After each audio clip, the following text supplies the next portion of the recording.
Hindi, paano nyo inumpisahan? May information po si Patrolman Tamaray, nirelay po sa akin. Alin? May May information information.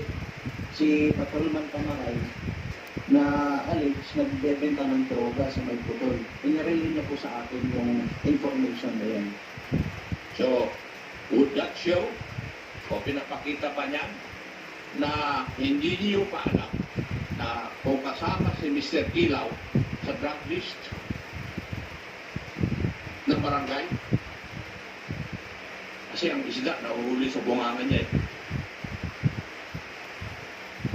Hindi pa po. So, hindi niyo alam. Eh, bakit alam ng hepe ninyo?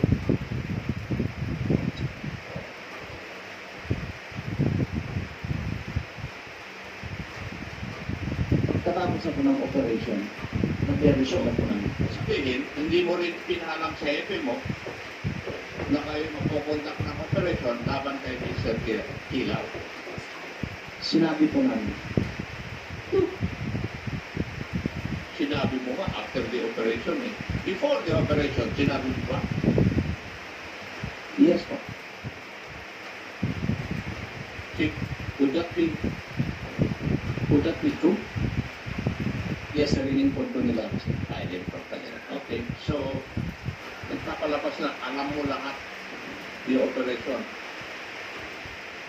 As I said, nililay down ko yung predicate na mahabot kita na under the principle of command responsibility.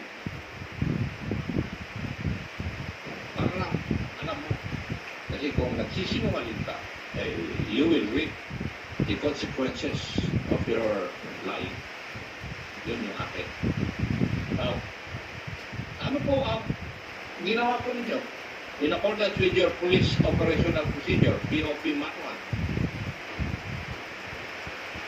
Pagkatapos po namin yung information na verify po ni Patrolman Tamaray yung information na na-receive niya. And then,